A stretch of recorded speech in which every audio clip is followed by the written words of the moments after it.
Bunga di Batu Cadas. Audiobook, novel silat. Cerita, Esa Mintarja. Jilid 68.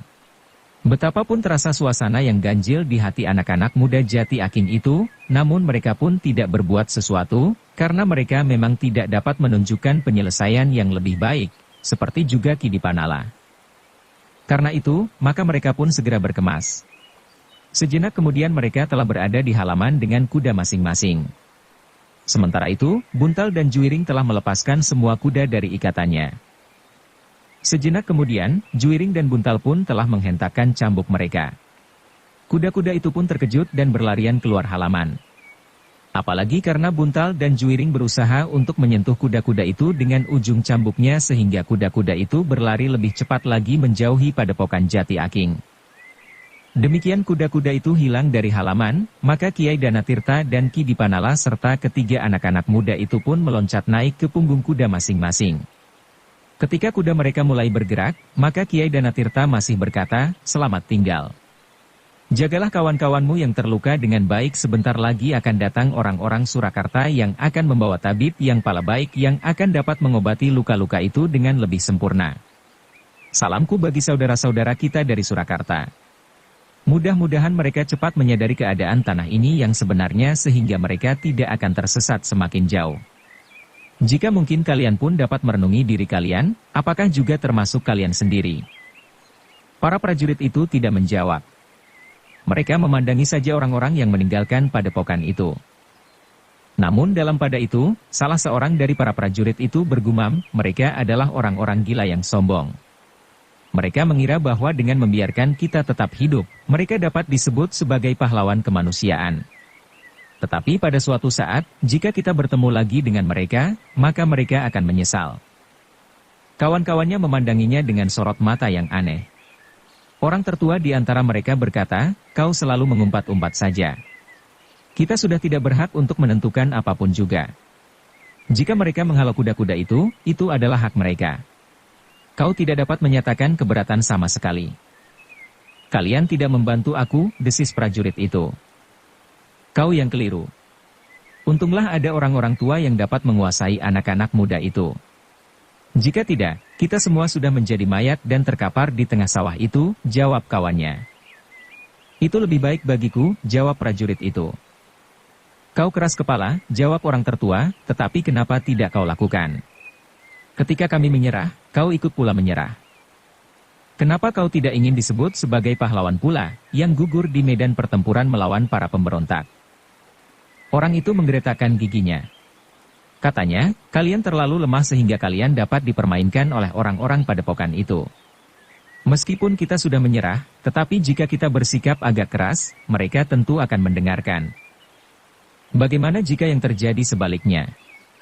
Anak muda yang ternyata seorang gadis itu nampaknya pendiriannya keras sekali, sementara Raden Juwiring yang kehilangan adiknya itu akan dapat kehilangan pengamatan diri pula, jawab orang tertua, "Dan adalah satu kenyataan, bahwa kita tetap hidup. Pemimpin kita mendapat pengobatan bersama kawan-kawan kita yang terluka." "Kau sudah terpengaruh," geram prajurit yang marah. "Mungkin demikian. Tetapi mereka ternyata bersikap baik terhadap prajurit Surakarta yang terdiri dari orang-orang berkulit sawo matang seperti kita, karena sebagaimana pesan Pangeran Mangkubumi, para pengikutnya tidak dibenarkan untuk bertindak sewenang-wenang terhadap bangsa sendiri, dimanapun kita berdiri." Kawannya yang marah itu tidak menjawab. Tetapi masih terdengar ia menggeramang. Namun demikian lawannya tidak menghiraukannya lagi. Dalam pada itu, kuda-kuda mereka telah dihalau pergi oleh Juwiring dan Buntal. Karena itu, maka mereka tidak dapat dengan segera kembali ke Surakarta. Tetapi seperti yang dikatakan oleh Kiai Danatirta, mereka pun berharap bahwa sepasukan prajurit dari pasukan berkuda yang kuat akan datang ke padepokan itu, sehingga karena itu, maka mereka sebaiknya memang menunggu. "Sementara kita menunggu, kita dapat melakukan pesan Kiai Danatirta," berkata prajurit tertua di antara mereka. "Aku tidak sudi melakukan," desis prajurit yang marah itu. Prajurit tertua itu menarik nafas dalam-dalam. Katanya, "Apa salahnya kita berbuat baik bagi orang-orang di sekitar padepokan ini? Jika kita membagi ternak yang ada di padepokan ini, maka mereka tentu mengira bahwa kitalah yang berbaik hati kepada mereka. Tetapi apakah kita tidak memperhitungkan satu kemungkinan, bahwa orang tua itu dengan sengaja membuat kita untuk tinggal di sini lebih lama lagi? Sementara itu ia memanggil orang-orangnya lebih banyak lagi untuk beramai-ramai membantai kita di sini, jawab prajurit yang marah. Kau sudah kehilangan nalar, jawab kawannya yang lain, jika ia ingin membunuh, hal itu sudah dapat dilakukannya. Ia tidak perlu menawarkan agar kita menyerah. Mereka dengan mudah akan dapat membunuh kita seorang demi seorang. Tetapi hal itu tidak dilakukannya. Ia minta kita menyerah. Dan kita sudah diperlakukan dengan baik. Omong kosong, jawab kawannya yang marah, tetapi aku tidak mau berbuat apa-apa. Biarlah ia tidak berbuat apa-apa, jawab kawannya yang lain, kita dapat membagi semua binatang peliharaan di padepokan ini atas nama kita sendiri. Orang-orang padukuhan akan berterima kasih kepada kita. Yang penting, berkata orang tertua, binatang peliharaan itu tidak mati kelaparan. Sementara orang-orang padukuhan akan mendapatkan tambahan binatang peliharaan. Marilah. Siapa yang ingin ikut bersama aku memanggil beberapa orang padukuhan terdekat dan menyerahkan binatang-binatang yang ada kepada mereka. Tetapi kita belum tahu, binatang apa saja yang ada di padepokan ini, desis seorang prajurit, kita akan dapat melihatnya, jawab orang tertua itu. Demikianlah orang tertua itu telah menghubungi pemimpinnya yang terluka. Namun agaknya obat Kiai Danatirta lelah banyak menolongnya. Meskipun ia masih sangat lemah, tetapi ia sudah dapat memberikan pertimbangan. Katanya lirih, lakukanlah. Sambil menunggu kawan-kawan kita yang tentu akan datang. Lambat atau cepat. Kedatangan para prajurit yang tidak mengenakan ciri-ciri keprajuritan di padukuhan terdekat dan mengaku orang kebanyakan itu telah memanggil beberapa penghuni padukuhan itu, Kiai Danatirta telah pergi, berkata para prajurit itu, kamilah yang diserahi padepokan itu. Tetapi kami tidak akan dapat berbuat banyak. Karena itu, kami mengambil kebijaksanaan untuk membagi saja ternak yang ada di padepokan ini bagi kalian dengan maksud dapat dipelihara sebaik-baiknya. Orang-orang padukuhan itu pun berterima kasih kepada prajurit-prajurit itu. Namun masih ada juga yang bertanya, apakah Kiai Danatirta tidak akan marah akan hal ini? Tidak. Segalanya kami lakukan atas izinnya. Bahkan pesannya sebelum ia pergi, jawab prajurit tertua itu. Demikianlah, terjadi seperti yang dikehendaki oleh Kiai Danatirta. Namun prajurit yang marah itu masih saja berkata, itukah yang kalian lakukan atas nama kalian sendiri? Orang-orang itu masih bertanya juga tentang Kiai Danatirta. Bahkan mereka langsung atau tidak langsung menuduh kalian telah melampaui hak orang tua itu. Tetapi kawan-kawannya tidak menghiraukannya. Mereka melakukannya seperti yang dimaksud oleh orang tua itu. Dalam pada itu, maka dua orang prajurit berkuda yang membawa Rarawari telah memasuki kota. Mereka sama sekali tidak menghiraukan, beberapa orang memperhatikan mereka dengan curiga. Apalagi karena mereka tidak mengenakan pakaian keprajuritan. Namun orang yang sekuda dengan Rarawari telah mengancam gadis itu untuk berbuat lebih jauh jika gadis itu melakukan sesuatu yang dapat menarik perhatian orang banyak. Jika seseorang bertanya, aku akan mengatakan bahwa aku membawa seorang gadis yang sakit, berkata penunggang kuda itu. Rarawari memang tidak dapat berbuat apa-apa. Ia sadar bahwa prajurit itu dapat membunuhnya atau dapat berbuat apa saja sehingga akan mencelakainya lebih dari mati. Namun demikian, ia pun sadar bahwa di Surakarta ia akan menghadapi persoalan yang gawat. Meskipun ia tidak tahu pasti, namun ia mengerti bahwa ayah dan kakaknya mempunyai satu sikap yang khusus terhadap Kumpeni. Agaknya karena itulah maka para prajurit itu telah memburunya sampai ke padepokan Jati Aking. Namun Rarawari yang sadar bahwa ia adalah putri seorang senapati, telah berusaha menempa dirinya sendiri, sehingga ia harus tabah menghadapi segalanya. Ia tidak boleh kehilangan akal dan merengek-rengek.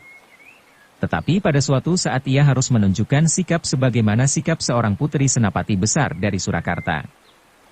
Aku bukan lagi gadis ingusan yang kehilangan golek mainan, berkata Rarawari di dalam hatinya, tetapi aku adalah seorang yang telah dewasa dan harus menghadapi semua persoalan dengan dewasa pula.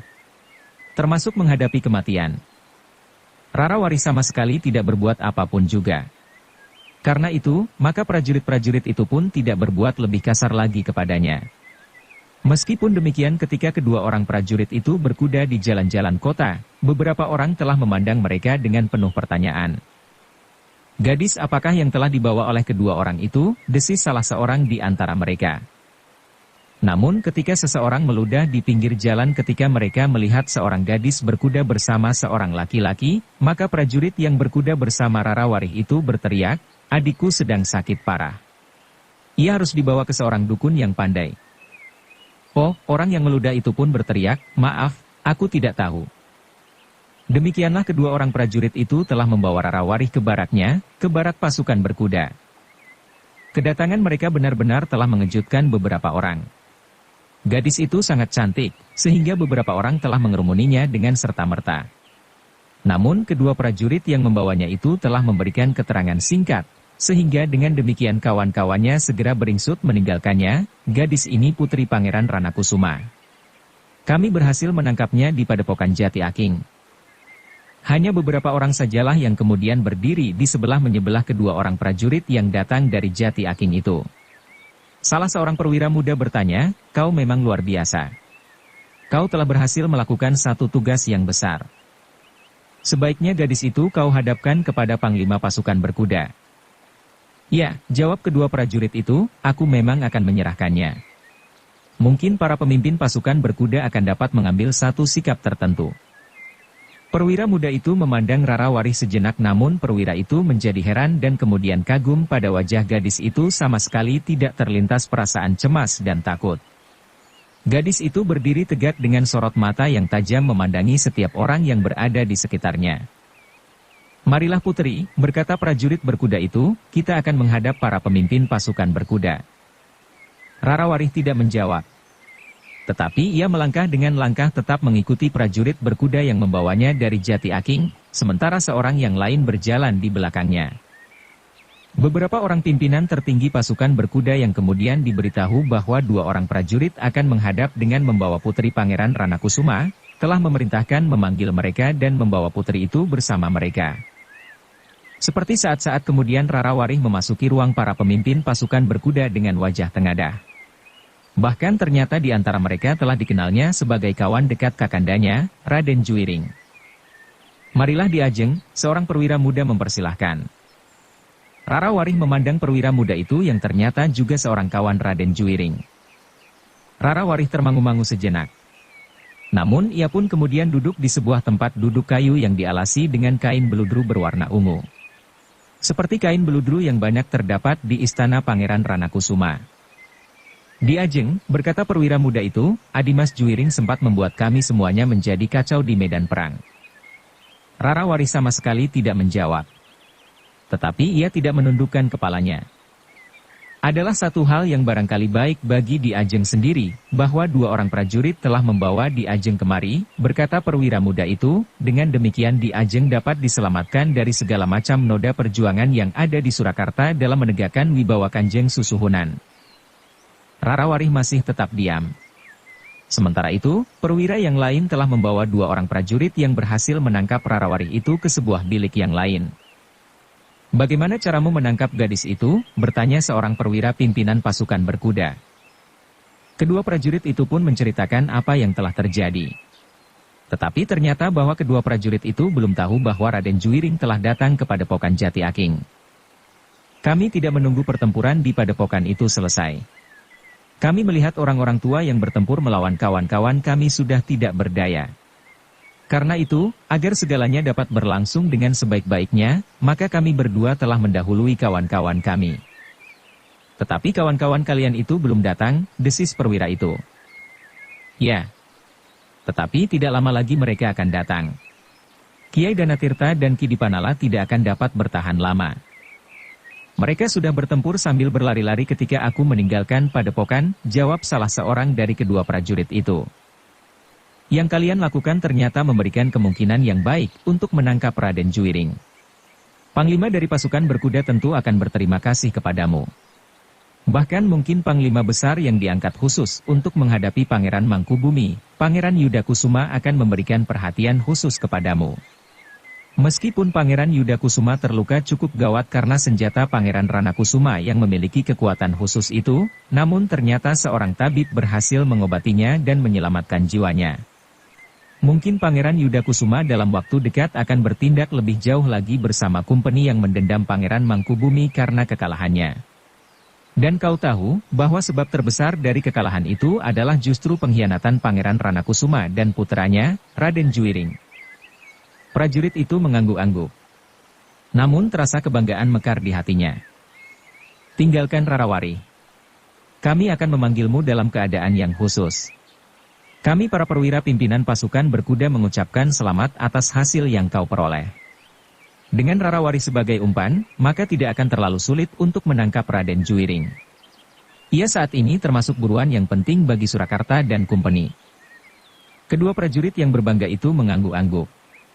Terbayang di angan-angan mereka, hadiah yang besar yang akan mereka terima dari pimpinan pasukan berkuda, atau dari Pangeran Yudakusuma sendiri dengan kenaikan pangkat dan jabatan, atau gemerincingnya uang dari Kumpeni. Sekali-sekali aku ingin juga duduk di atas tempat duduk beludru di rumah, dan memberikan kain sutera yang halus kepada istriku, berkata prajurit itu di dalam hatinya. Dalam pada itu, di ruang lain, seorang perwira yang sudah berambut putih telah memanggil Rarawari menghadap seorang diri. Demikian Rarawari memasuki ruangan itu, maka perwira berambut putih itu pun dengan tergesa-gesa berdiri dan menyorongkan tempat duduk kepada Rarawari. Marilah, Ngger, perwira itu mempersilahkan. Paman Tumenggung, desis Rarawari yang sudah mengenal perwira berambut putih itu. Tumenggung yang berambut putih yang terkenal dengan sebutan Tumenggung Watang itu tersenyum sambil menjawab, "Ya Ngger. Tentu Angger mengenal aku dengan baik. Aku adalah salah seorang prajurit yang pernah berada di bawah pimpinan Ayahanda Putri, Pangeran Ranakusuma. Aku kagum akan kemampuan Ayahanda Putri itu. Sehingga sebenarnya lah di peperangan Pangeran Ranakusuma adalah guruku." Rarawari tidak menjawab. Tetapi seperti saat ia memasuki barak itu, ia sama sekali tidak menundukkan kepalanya. Tetapi Putri, pada saat terakhir, telah terjadi perubahan sikap Pangeran Ranakusuma dan juga Raden Juwiring. Nampaknya pengaruh persoalan pribadi pada Pangeran Ranakusuma itu demikian besarnya sehingga Pangeran Ranakusuma mengambil satu keputusan yang sangat mencemaskan bagi seluruh Surakarta, berkata Tumenggung yang lebih dikenal dengan nama Tumenggung Watang. Rarawari masih tetap berdiam diri. Namun dalam pada itu, sejenak Tumenggung Watang itu pun terdiam. Dipandanginya gadis yang duduk di hadapannya dengan wajah tengadah. Sama sekali tidak menunjukkan kecemasan meskipun ia sudah berada di dalam satu lingkungan yang berbahaya baginya. Namun dalam pada itu, ternyata Tumenggung Watang mengemban satu tugas yang sangat berat baginya. Menurut pertimbangan para perwira pasukan berkuda, Rarawari nampaknya belum tahu apa yang telah terjadi di peperangan. Berita gugurnya Pangeran Ranakusuma yang sudah sampai pada pimpinan pasukan berkuda dan seluruh prajurit Surakarta, agaknya masih belum diketahui oleh putrinya. Dan tugas untuk memberitahukan hal itu telah diserahkan kepada seorang perwira yang usianya sudah melampaui pertengahan abad. Apakah benar Rarawari masih belum mengetahui bahwa ayahandanya telah gugur, bertanya Tumenggung Watang itu di dalam hatinya. Namun bagaimanapun juga putri itu harus diberitahu. Kemudian ia akan tetap berada di dalam kekuasaan para prajurit meskipun dalam keadaan yang barangkali harus dipertimbangkan sesuai dengan keadaannya. Karena gadis itu akan dapat dipergunakan untuk memanggil Raden Juwiring yang merupakan buruan bagi Surakarta. Baru sejenak kemudian, Tumenggung Watang itu berkata, "Angger, bahwa Angger telah bersedia kembali ke Surakarta agaknya telah membuat kami menjadi lebih tenang. Sebenarnya lah kami khawatir, bahwa Angger akan mengalami keadaan yang sangat pahit, karena Angger telah meninggalkan Surakarta. Mungkin Angger telah dibujuk oleh pemomong Angger yang bernama Ki Dipanala itu. Namun sebenarnya lah hal itu tidak akan menguntungkan bagi Angger. Apalagi bagi masa depan Angger. Bukankah masih ada ibunda yang akan dapat mengasuh putri dengan kasih seorang ibu?" Rarawari memandang wajah Tumenggung itu sejenak. Namun sama sekali tidak nampak kesan khusus di wajahnya. Sehingga dengan demikian maka Tumenggung Watang itu pun menganggap bahwa Rarawari memang masih belum mengetahui bahwa ayahandanya telah gugur. Karena itu Putri, berkata Tumenggung Watang, untuk sementara Putri akan mendapat pengawalan khusus bagi keselamatan Putri, karena mungkin sekali para abdi di Ranakusuman akan mendendam Putri yang mereka anggap telah berkhianat terhadap ayahanda. Tetapi jangan cemas. Baru kemudian setelah keadaan menjadi semakin baik, Putri akan kami serahkan kembali kepada Ibunda, karena saat ini, Ibunda Angger itu adalah satu-satunya orang tua yang masih ada. Rarawarih mengerutkan keningnya. Tetapi ternyata ia tidak bertanya tentang keterangan Tumenggung Watang bahwa ibundanya adalah satu-satunya orang tuanya, yang menurut tangkapan Rarawarih karena ayahandanya tidak lagi berada di kota. Tetapi yang dikatakan kemudian oleh Rarawarih telah membuat Tumenggung Watang menggeleng-gelengkan kepalanya. Paman Tumenggung, berkata Rarawarih, kenapa Paman tidak berkata berterus terang? Aku akan menjadi tawanan karena ayahanda dianggap berkhianat bersama Kakanda Juiring.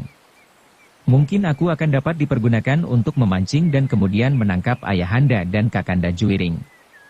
Dengan mengancam akan membunuh aku atau memperlakukan aku dengan kasar, maka Paman dan barangkali juga senapati yang lain mengharap ayahanda atau Kakanda Juiring bersedia untuk datang menghadap. Tumenggung Watang memandang Rarawarih dengan tatapan mata yang redup. Namun kekaguman telah merayap di dadanya. Rarawarih telah mencerminkan ketajaman perasaan seperti juga ayahandanya. Jangan berprasangka terlalu buruk, Nger, jawab Ki Tumenggung. Tidak Paman. Yang aku katakan bukan sekedar prasangka. Aku tahu pasti Paman dan para senapati akan berbuat demikian, karena aku bukan lagi anak-anak yang sama sekali tidak tahu menahu apa yang pernah dilakukan oleh para prajurit. Tetapi Paman, berkata Rarawarih lebih lanjut, Paman tidak akan berhasil berbuat demikian. Ayahanda dan Kakanda Juiring pun berjiwa prajurit. Jangankan aku anaknya yang tidak berarti apa-apa, sedangkan dirinya sendiri pun jika perlu akan dikorbankan. Karena itu, jangan berharap bahwa aku akan dapat dipergunakan untuk memancing mereka agar mereka menyerah. Ayahanda dan Kakanda Juiring akan mempunyai pertimbangan seorang prajurit. Bukan pertimbangan seorang ayah dan seorang kakak yang cengeng. Tumenggung Watang menarik nafas dalam-dalam. Katanya seolah-olah bergumam kepada diri sendiri, aku sudah menduga bahwa sikap Angger mencerminkan sikap ayahanda Putri. Rarawarih mengerutkan keningnya. Namun ketika ia memandang wajah Ki Tumenggung Watang, justru Rarawarihlah yang menjadi heran. Tatapan mata Tumenggung yang berambut putih itu nampaknya menjadi buram. Bahkan ia masih saja bergumam, Angger Warih, bagaimanapun juga aku tetap menganggap bahwa Pangeran Ranakusuma adalah guruku di peperangan. Pangeran Ranakusumalah yang mengusulkan untuk mengangkat aku menjadi Tumenggung sebelum aku dipindahkan untuk menjadi orang terpenting dalam pasukan berkuda di Surakarta sekarang ini. Rarawarih tidak menjawab. Sementara Tumenggung Watang berkata seterusnya, karena itu Nger, duka yang terjadi di Ranakusuman adalah dukaku, lepas dari apa yang pernah dilakukan oleh Pangeran Ranakusuma pada saat terakhir. Rarawarih mengerutkan keningnya. Tetapi terasa hatinya berdesir lembut, apa yang sebenarnya ingin Paman katakan? Maaf Nger, bahwa aku telah mengetahui sejauh-jauhnya, apa yang telah terjadi di dalam lingkungan keluarga Angger, justru karena sikap ayahanda Angger itu sendiri, desis Ki Tumenggung. Rarawarih termangu-mangu sejenak. Sementara Tumenggung Watang berkata selanjutnya, maaf Nger. Bukan maksudku mencampuri persoalan keluarga Ranakusuman. Bukan pula karena aku didorong oleh sifat ingin tahu. Tetapi keterangan yang aku cari dalam waktu singkat ini justru untuk dapat mengambil satu kesimpulan yang benar, tentang apa yang telah terjadi. Aku telah menghubungi beberapa orang termasuk beberapa perwira kumpeni yang mengetahui latar belakang sikap ayahanda Angger terhadap kumpeni itu. Cukup potong Warih, Paman ingin mengungkap rahasia keluargaku untuk melemahkan hatiku. Paman tidak akan dapat memeras aku. Jika Paman menghendaki sesuatu daripadaku dengan mempergunakan rahasia itu untuk memeras, maka Paman tidak akan berhasil. Silahkan mengumumkan apa yang telah Paman ketahui. Aku, Ayahanda Ranakusuma dan Kakanda Juiring tidak akan berkeberatan. Bahkan Ibunda juga tidak akan berkeberatan sama sekali, karena jika benar Paman mengetahui keadaan keluargaku sebaik-baiknya, Ibunda telah kehilangan kesadarannya. Tidak Putri. Bukan begitu, sahut Tumenggung Watang, sudah aku katakan Nger. Duka di istana Ranakusuman adalah dukaku sekeluarga. Apakah Angger tidak ingat lagi anak gadisku yang sebaya dengan Angger, yang bahkan menurut penglihatanku, Angger telah mengenal anak itu dengan baik. Bahkan Angger bersikap terlalu baik ia terhadapnya. Apa hubungannya dengan anak gadis paman, bertanya Wari. Tidak ada Angger, jawab Tumenggung Watang, tetapi sebagai seorang ayah yang mempunyai seorang anak gadis yang sebaya dengan Angger, maka aku tidak akan pernah dapat melepaskan ingatanku terhadap anak gadisku pada saat-saat seperti ini. Bahkan aku membayangkan, seandainya yang terjadi atas Angger ini terjadi atas anak gadisku, maka anak itu tentu sudah pingsan, dan barangkali ia akan mati membeku. Rarawari memandang Ki Tumenggung dengan tenang. Namun ia masih menunggu Tumenggung Watang meneruskan kata-katanya, "Putri, betapa beratnya untuk mengatakan kepada putri, bahwa duka itu datang bagaikan datangnya gelombang laut. Susul menyusul tidak henti-hentinya. Aku tahu, betapa berat duka yang akan Angger tanggungkan, namun aku memang harus mengatakannya. Tetapi aku yakin, bahwa Angger adalah seorang putri senapati besar yang darahnya mengalir di tubuh Angger meskipun Angger seorang putri." Denyut jantung Rarawari bertambah cepat berdetak. Bersambung ke jilid 69. Dukung kami dengan subscribe, follow, like, komen dan share. Terima kasih.